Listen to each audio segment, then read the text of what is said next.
Hey guys, welcome to the channel. Just wanted to go through some jerkbait fishing basics here with you today.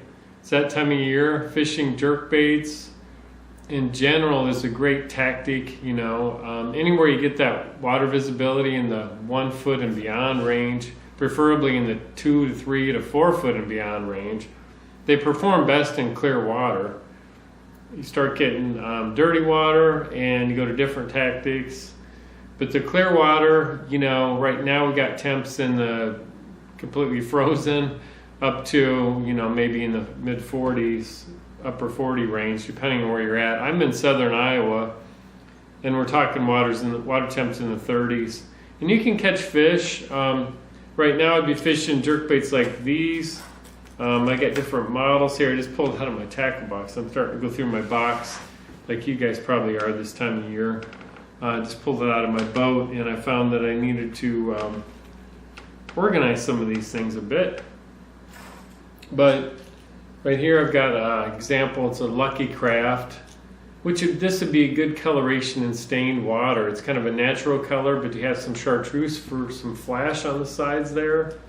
And I think that, I forget what they call that, maybe a sexy shad type of color. I've changed the hooks out on this one and put triple grip type hooks on there. I found that they really hold the fish very well. You get fish on these triple grips. Once a bass hits those and you get them on, they pretty much don't come off. But this is an excellent bait all around for the Midwest here. I found the Lucky Craft. It's kind of a mid-priced these days type of bait. I think it's in the $10 to $14 range, which used to be extremely expensive, but anymore it's kind of mid-priced. A lot of guys like the Mega Bass. That's a great bait, but I just, when I fished it, it's a great bait too, but I don't know if I've caught more on the Mega Bass than I have on the Lucky Craft. I'm really kind of partial, at least where I fish, to these Lucky Crafts. And also these Husky Jerk, it's another good bait, and that's a very reasonably priced bait. I don't even know if they still make it. I'm assuming they do. These are kind of older baits. I've got a bunch of them. Another similar coloration to what I just showed you with the Lucky Craft. Kind of a gizzard shad type of coloration with the chartreuse banding on the side. That's a good stained water bait. You're talking water in the 1 to 4 foot range, coloration 1 to 3 foot anyway. You start getting real clear water, this can still perform very well, especially on cloudy days. But if you get water, say above that 5 to 6 foot coloration to where you can see down, say 5 to 6 foot and beyond, then you start getting more into the more natural type tones. This is kind of a bone coloration. It actually can work well in any water because most bait fish are kind of that color. And it's kind of a natural tone that kind of works in any coloration of water or any toned water tone. Let's see if I've got, this is a good clear water bait. You've got this, it's kind of a bonefish, a hollow bonefish, I guess you'd say. It's translucent, you can see through it. It's got the prism effect, it's got some flash. That's a good sunny weather bait in a clear water type situation. In the clean water, in other words, what you want is those baits to be less in your face, less gaudy, but you want some flash, but you don't want the fish to be able to pick up on the bait quite so easily. You want them to be able to actually see through it at times so they can't decipher exactly what it is quite so easily. Here's a gaudy type of bait. This is, I believe, an old, I forget the names of some of these, a rogue, I think it is. And I would fish that on spinning tackle on 8 to 10 pound line. This is a lighter weight type of bait, and I'll get into that in a minute, what I fish them on. This coloration is sort of a clown color, I think they call it, or maybe there's a bait they call the table rock coloration. But these gaudy type of baits are really good smallmouth colors. Smallmouth tend to like these gaudy colors, even in super clean water. Whereas you get into clean water on largemouth, you tend to go to more of the natural tones. except when you got like heavy winds or really bad weather, rain, snow, heavy winds, something to break up the outline of the bait down there. You don't want the fish to get that good a look at it, in other words. So this is a good smallmouth coloration. It's sort of a clown color again. The old school of thought, we used to think when I started fishing, here's another clown coloration bait, and this coloration is a great smallmouth color, this pink. For some reason they like those hot, gaudy colors. Another one. And the smallmouth like that teaser tail as well. But I guess what I was gonna say, when I was growing up fishing a lot of these back in the 80s, a long time ago, we would go with the old school of thought was if they have a blue back, that's kind of the bluebird day bait, sunny day bait, and if a dark back, you go to that more on a dark day. And we said that because that's kind of the two colors we had to choose from. Now you get so many different colors that I don't know if that general rule still applies, but in a lot of cases they like these more gaudy colors at different times. You just have to experiment, guys. This is another kind of clown or table rock coloration bait. That's a Lucky Craft. Again, I put different hooks on that. I've gone with the triple grip hooks. I like the triple grip hooks. In some cases I'll put them, in that case I upsize the hook a little. What I wanted that bait to do is to like slowly sink. And so if you have cover down here, you can't get your bait quite to it, and it's extremely cold water, or when your water temps are falling, you actually want that bait to sometimes sink down to the fish. And in this case, I must have been fishing it. I remember fishing this when the water temp was, we had some snow coming in, the water temps were falling, it was super cold out. I wanted that bait to actually fall into the fish. The fish weren't moving, they weren't willing to come up. So in that case, you want to bring the bait down to the fish with either, lead underneath on the belly, like these lead suspend strips, they call them, or sometimes you wrap solder wire or lead strips around the hook, or you just upsize the hook. Here I've got the lead strip on the bottom, the suspend strips they're called, to weight that down. And you want to, this is a husky, this is, like I said, this is just a plain Jane Rapella, not even a husky jerk. Probably shouldn't be in there. I think I had it in the wrong box, to be honest. Here's a husky jerk. But what you want to do, what I was going to say is, in some cases, you want to weight those down in different ways. Like you might want it to fall head first, or you might want it to fall like that. You just have to play around. I had some fish in a spot a few years ago that I would go back to every other day. And every other day they would want something different, honestly, and probably because they saw what I was fishing a few days earlier. But in some cases, depending on the weather, they wanted that bait falling like this, and in some cases they wanted it falling like that. And then when the water temperature would be rising a little bit, some days they would want that bait to actually come up a little. And in that case, you'd have to fish a bait that would slowly want to rise. Like one of these, I have to read these because I don't remember what, they come out with so many different baits from year to year, I can't quite keep up with them. This is a Shadow Rep. It came out with a few years ago. It was a decent bait. It's a Rapella. That's a good all-around coloration, kind of cloudy weather bait. You got the dark back, but yet it's still kind of a natural tone. You do have some contrast on the belly, and that's another thing to keep an eye on. Is like the fish are looking up at these baits in general. They're not really looking down like we tend to look. So you want to look what's under the bait as far as the belly. The belly tone matters more to the fish than it does most fishermen, because that's what usually what the fish see the best. And the sides, they see the sides of the bait too, but they generally don't get it near as good a look at the top of the bait. Like like in the package, a lot of times we look down at the bait, we see the top. But in general, the fish doesn't even really see the top of the bait much.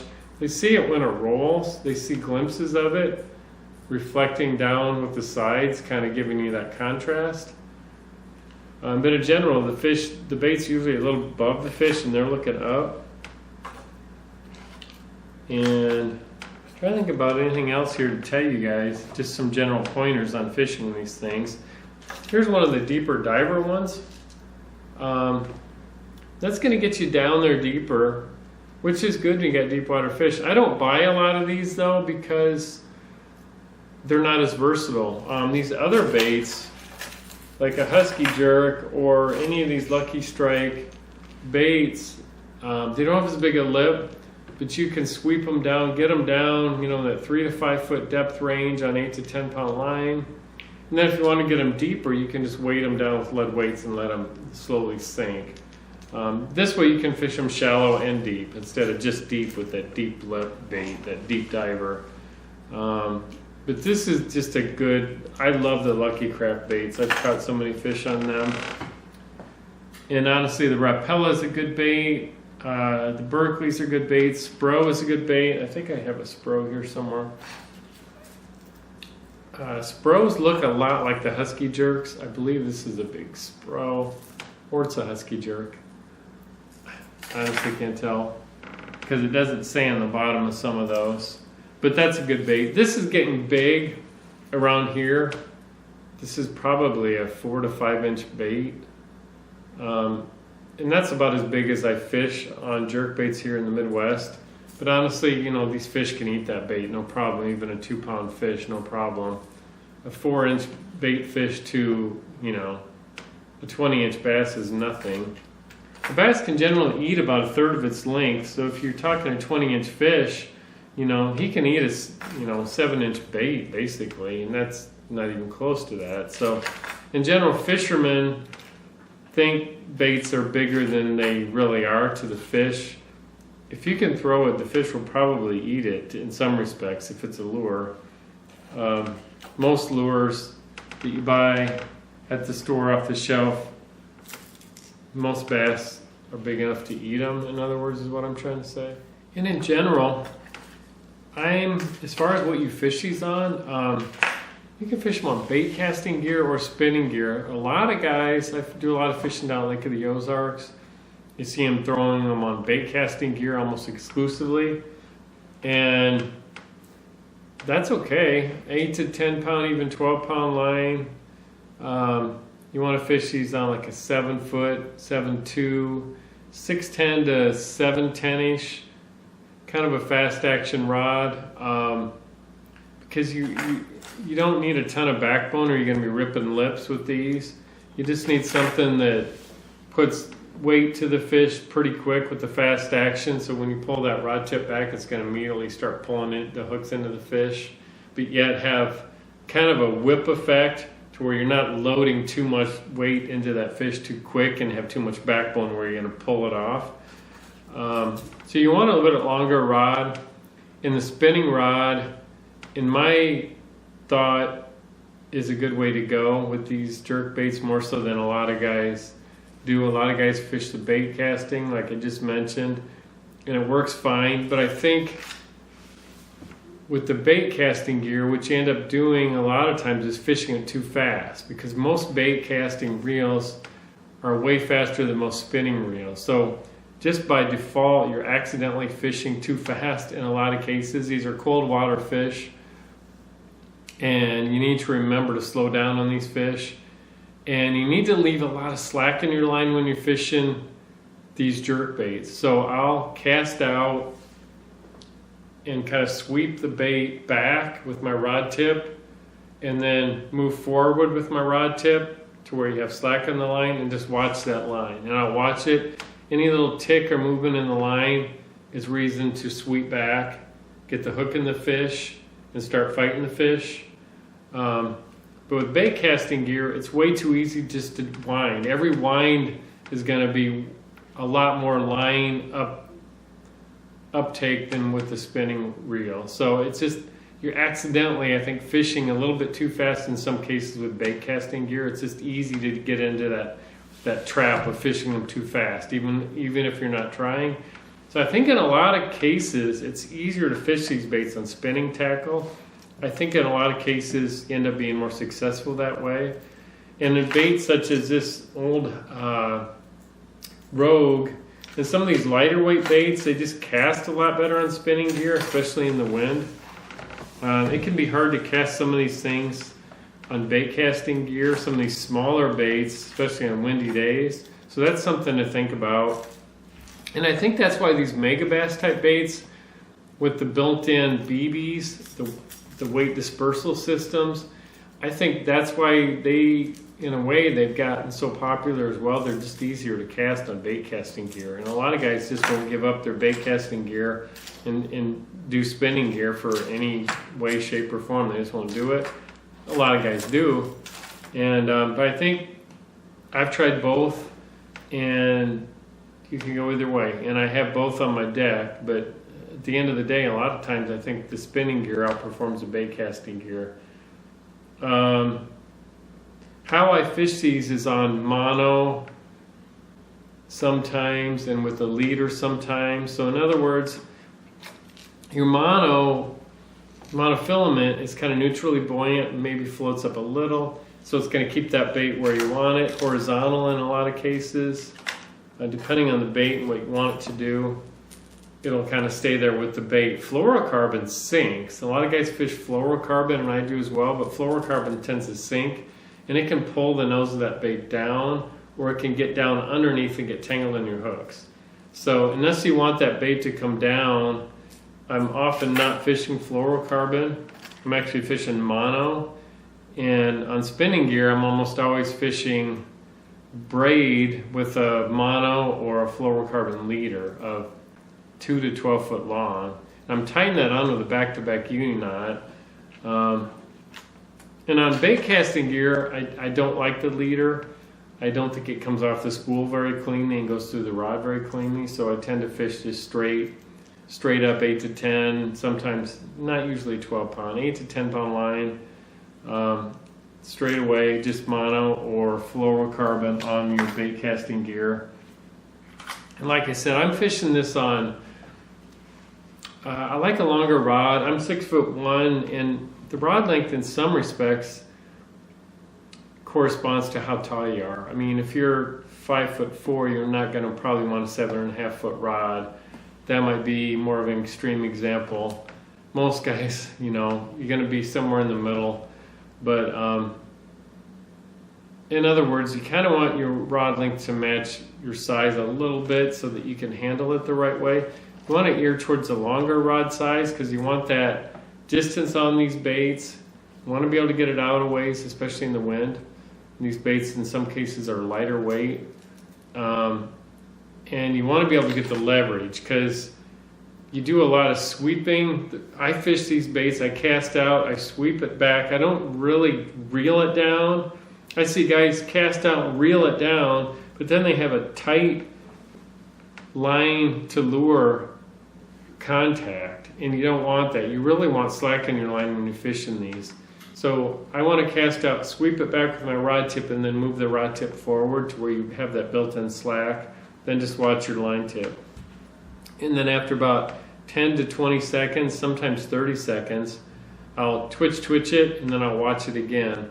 In some cases, I won't even move that lure for a minute. I'll sweep it down like that. It's coming down, and then it just sits there. I watch my line. I'm not watching my rod tip, I'm watching my line. And any movement in that line is reason to sweep that rod tip back and get the hook in the fish. And then I'll twitch it, and then sometimes that'll trigger the strike. And if not, then I'll move my rod tip towards the bait a little bit, reel up the slack, and sweep it back a little bit, and do the same thing, twitch, and watch my line. But the bait casting, I think you tend to have less slack in your line more often because you tend to be reeling it up, and then you don't have that built-in slack. So I think that's the difference. And you're going more by the feel of the fish more so than just watching your line. In a lot of cases, these fish, the bite you see is just going to be a twitch in the line. It's going to be like a fly landing on your line.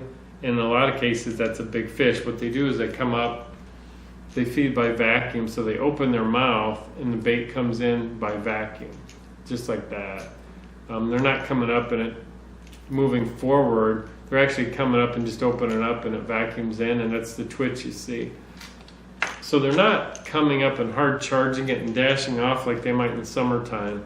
So that's the other thing to take into account, is just the fierceness in which they often don't hit these in the wintertime. You got this cold water, the fish are pretty lethargic, and so you want to remember that that's the case, and so you want that bait to come down close to them, and you don't want them to have to go down or move very far to get that bait, and they come up and just open up, and that's what you see in your rod or your line. So that's kind of the ball game here. I mean, I've kind of gone through my tackle box, kind of showing you what I do and what I have, different colors. Here's kind of an extreme example. This is a pink. I don't fish that too much. That's a good smallmouth color, kind of an in-your-face color. Here's another kind of in-your-face color. These are good cloudy weather or what I call fierce weather type days, where you got heavy winds or you got heavy storms coming in. You want something that stands out in the middle of that turbulent condition down there. You got to remember, fish are down there and what's happening down at their level. If you got super clear water, super calm, clear water, and you bring that bait down and stick this gaudy bait in front of a largemouth, in a lot of cases it'll just scare him clear out of there. He'll swim away from it. Whereas a smallmouth, on the other hand, might attack it. Hopefully I've covered some of the things that you wanted to hear. We'll touch base on some of these things in another video, and I'll probably get into more specific recommendations as far as like what rods to use, what line to use, maybe what different water clarity situations. Anyway, hopefully I helped you out, and we'll see you the next time, and good fishing out there, guys.